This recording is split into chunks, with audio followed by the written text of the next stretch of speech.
బుచ్చిరెడ్డిపాలెం పట్టణంలోని మున్సిపల్ కార్యాలయంలో శనివారం కౌన్సిల్ సమావేశం నిర్వహించారు. మున్సిపల్ కమిషనర్ చిన్నబాబు, చైర్పర్సన్ సుప్రజ అధ్యక్షతన జరిగిన ఈ సమావేశంలో మొత్తం 19 అజెండాలను ప్రవేశపెట్టారు. వివిధ అంశాలపై కౌన్సిలర్లు ప్రశ్నలు అడగగా కమిషనర్ వాటికి సమాధానాలిచ్చారు. అనంతరం అన్ని అజెండాలను ఏకగ్రీవంగా ఆమోదించారు. అయితే సమావేశంలో పలు వార్డుల అభివృద్ధి పనుల విషయంలో కౌన్సిలర్లు అభ్యంతరం వ్యక్తం చేశారు. స్థానిక కౌన్సిలర్లకు సమాచారం ఇవ్వకుండా కేవలం టీడీపీ నాయకులు మాత్రమే పిలిపించి వారి చేత ఫోటోలు తీయించి పనులు చేశామని ప్రచారం చేయడం సరికాదని మండిపడ్డారు.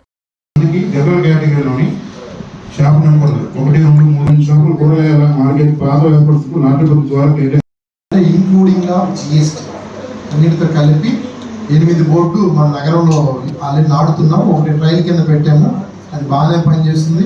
మిగతా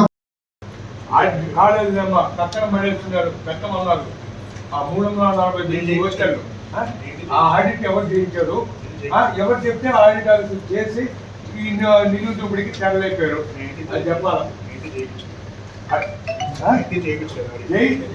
ఆడిట్ నువ్వు కాదమ్మా, ఎవరు చేశారు చెప్పాలి కదా, దానికి సమాధానం చెప్పాలి కదా. దాన్ని ఏం చేస్తారు, నేను వేరే విధంగా పొమ్మంటే వేరే విధంగా ఏం తెలియకుండా నువ్వు ఎట్ట పెట్టావు. ఎస్పీ డేటా అనేది ఎన్నో నాకు అర్థం కావట్లేదు, నాకు అర్థం కావట్లేదు. నేను కనుక్కొని చెప్తాను, నేను చెప్తాను. ఒకసారి పైకి వస్తే లేకపోతే సార్ నీకు కన్ఫర్మ్ ఉంటే పైకి వెళ్ళి మాకేం పని లేదు, బాగా లేదు. పిల్లలు వాళ్ళకి పోయి ఏదైనా వంటకాలు చేయాలేమో వాళ్ళని అడుగు, వాళ్ళ కూడా ఖాళీగా ఉన్నామంటే నువ్వు పోయేసి పని లేదు కాబట్టి చేశాడా, కంప్యూటర్ ఆపరేటర్ చేశాడా, లేకపోతే మా ఈ కమిషనర్ గారు ఏమైనా చేశాడా? కాదు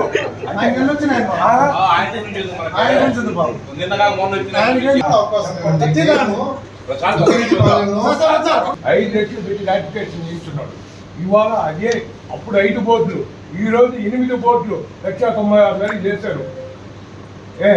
దేనిగా ఆ విధంగా ఎంత జరిగి ఉంది అవినీతి, ఆయన కాలంలో ఎంత జరిగింది అవినీతి అనేది కొంచెం మాకు తెలపాలి సార్. అనుబడి తీసుకుంటాం, ఇంత ఖర్చు అవుతుంది, ఇలా చేయాలనుకుంటున్నామని ఆమోదం పొందిన కొన్ని సమయాల్లో కొంచెం పెరగచ్చు, కొంచెం తరగచ్చు. అయితే నాకు ఈ డిజిటల్ మీద కొంచెం అవగాహన ఉంది కాబట్టి 4 చోట్ల విచారించి అదే బోర్డు ఎంతకు వస్తుందని చెప్పి మనం కొంచెం తీసుకోవడంలో కొంచెం తగ్గింది అమౌంట్. అంటే గతంలో మనం విజయవాడ వాళ్ళతో మాట్లాడినప్పుడు వాళ్ళు 5 లక్షలు కొటేషన్ మాట వాస్తవం నేను, కానీ మనం ఆలోచన అంటే టాప్ ప్రయారిటీ ఫస్ట్ మనం బుచ్చిరెడ్డిపాలెంకి ఇవ్వాలని చెప్పి బుచ్చిరెడ్డిపాలెంలో స్థానికులు ఎవరు వాళ్ళని విచారించాము. మనకు స్థానికులు ఎవరు లేని కారణంగా పక్కన 7,000 పేరు నెల్లూరు దగ్గర తీసుకున్నాం కాబట్టి అది తక్కువకి వచ్చింది. మీరు అడిగిన సమాధానం కూడా ఇంకేదైనా లోటుపాట్లు ఏదో ఉంటే తెలియజేసి నెక్స్ట్ మీటింగ్ కూడా తెలియజేస్తాం.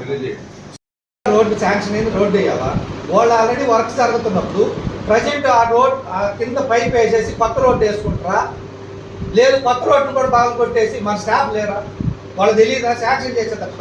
ఇక్కడ పైప్ లైన్ లేదే, పైప్ లైన్ వేయాలి. నిన్న వేసి కడుపు పడిపోతుంది సార్, అటు చూస్తే మొన్న వేసారు రోడ్డు నెల చిల్లర కాల, దాన్ని బాగా కొట్టేశారు.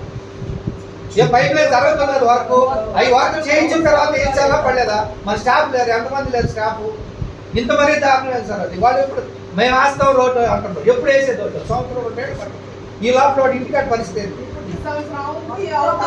ఎంత ఇబ్బంది పడుతున్నారు, అంత ఇబ్బంది పడుతున్నారు. కనీసం వాళ్ళని ఇంకోటి సార్, వాళ్ళని మీటింగ్ పెట్టండి సార్ ఈసారి.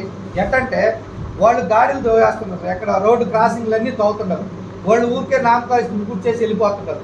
అక్కడ వెహికల్స్ కానీ చాలా ఇబ్బంది పడిపోతున్నారు సార్ వాళ్ళు. కనీసం దాన్ని బోర్డ్స్ కూడా సరిగా బోర్డ్స్ అయినా ఇప్పుడు జాయింట్లో ఇస్తున్నారు సార్, దాని వరకైనా సిమెంట్ వేసి కవర్ చేయమన్నాడు సార్ వాళ్ళకి ఎమర్జెన్సీగా. వాళ్ళతో మాట్లాడానంటే మీకు ఎక్కడైనా కొత్తగా రోడ్డు శాంక్షన్ అయితే మాకు తెలియజేయండి, అక్కడ మేము పని చేస్తాం, తర్వాత మీకు చేసుకోమని చెప్పారు.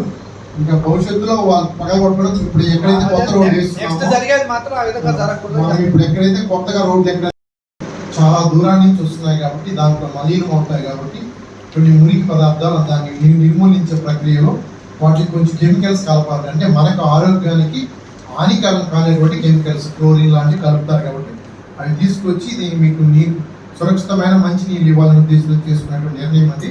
ఈ గతంలో మీరు ఆమోదించున్నారు, కానీ మా వాళ్ళు తెలపడం మీకు కొంచెం అభ్యంతరం ఉన్నారు, దాన్ని సరి చేస్తాం చెప్పారు. మీరు అడిగినట్టు మీ కెమికల్స్ తెచ్చుకోండి, ఏమైనా తెచ్చుకోండి. నామినేషన్ పద్ధతి కింద ఎందుకు ఇచ్చారు? ఒకటి ఫస్ట్ పాయింట్.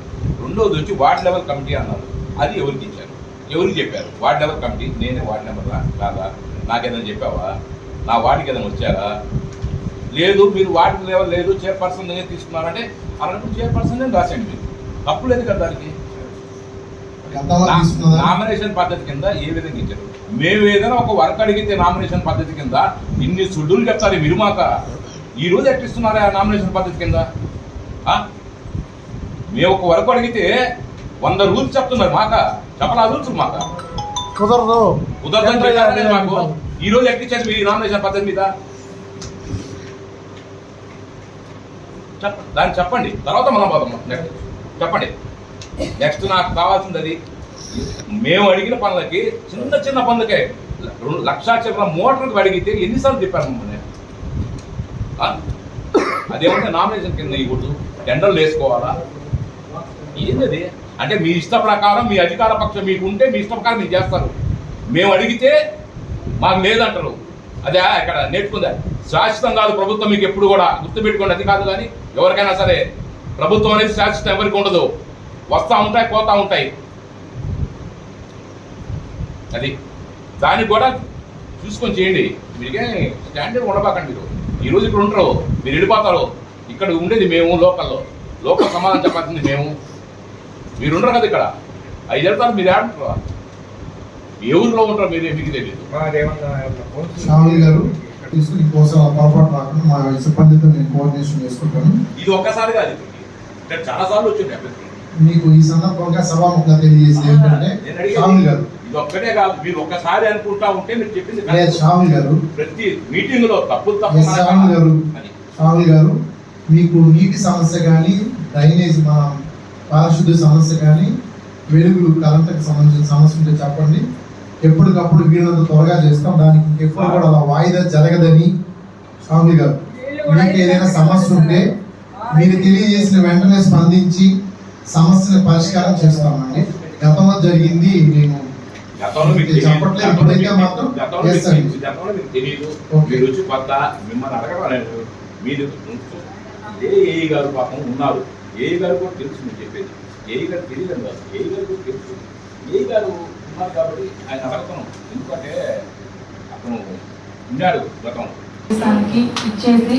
ఇచ్చేసినటువంటి గౌరవ కౌన్సిలర్లకు, వైస్ చైర్మన్లకు, బోర్డు మెంబర్స్ అందరూ కలిసి ఏకగ్రీవంగా 9 అజెండాలను ఆమోదించడమైనది. అందుకు 19 అజెండాలను ఆమోదించడమైనది. అందుకు కౌన్సిలర్లకు, కోఆప్షన్ సభ్యులకు, వైస్ చైర్మన్లకు ప్రత్యేకంగా ధన్యవాదాలు తెలుపుకుంటున్నాను. అలాగే గౌరవ కౌన్సిలర్స్, వైస్ చైర్మన్లు, కోఆప్షన్ మెంబర్స్ అడిగినటువంటి క్వశ్చన్స్కి మున్సిపల్ కమిషనర్ గారు చిన్నబాబు గారు సమస్యకు పూర్తిగా జవాబు ఇచ్చినందుకు, ఓపికగా జవాబు కౌన్సిలర్కి ఇచ్చినందుకు కౌన్సిలర్ తరఫున ప్రత్యేక ధన్యవాదాలు తెలుపుకుంటున్నాను.